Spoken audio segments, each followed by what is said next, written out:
بسم اللہ الرحمن الرحیم الحمدللہ رب العالمین اللہم صلی وسلم وبارک علی من نسبہ سیدنا و مولانا محمد احمد حامد محمود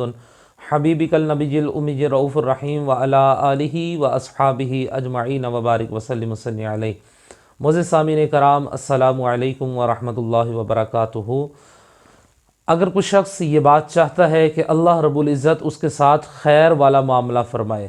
اور اس کو قبر کے معاملات سے ڈر لگتا ہے، اس کو حشر کے معاملات سے ڈر لگتا ہے کہ میرا انجام پتہ نہیں کیسا ہوگا،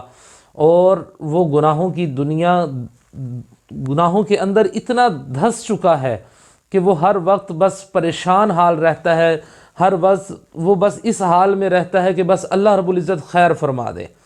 کوئی بھی معاملہ ہو، چاہے بچوں کی شادی کا معاملہ ہو، کسی قسم کا کوئی معاملہ ہے، آپ کے گھر کا معاملہ ہے، باہر کا کوئی معاملہ، اور آپ چاہتے ہیں کہ اللہ رب العزت اس کے اندر خیر عطا فرما دے اور خیر ہی خیر ہو، تو آپ کو کرنا کیا ہے؟ بس ایک چھوٹا سا عمل آپ کو کرنا ہے۔ فرمایا کہ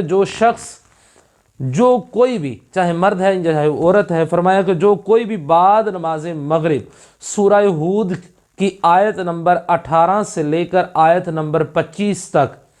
سورہ ہود کی آیت نمبر 18 سے لے کر آیت نمبر 25 تک 25 تک، جو کوئی 3 مرتبہ اس کو روزانہ کا اپنا معمول بنا لے گا تو اللہ رب العزت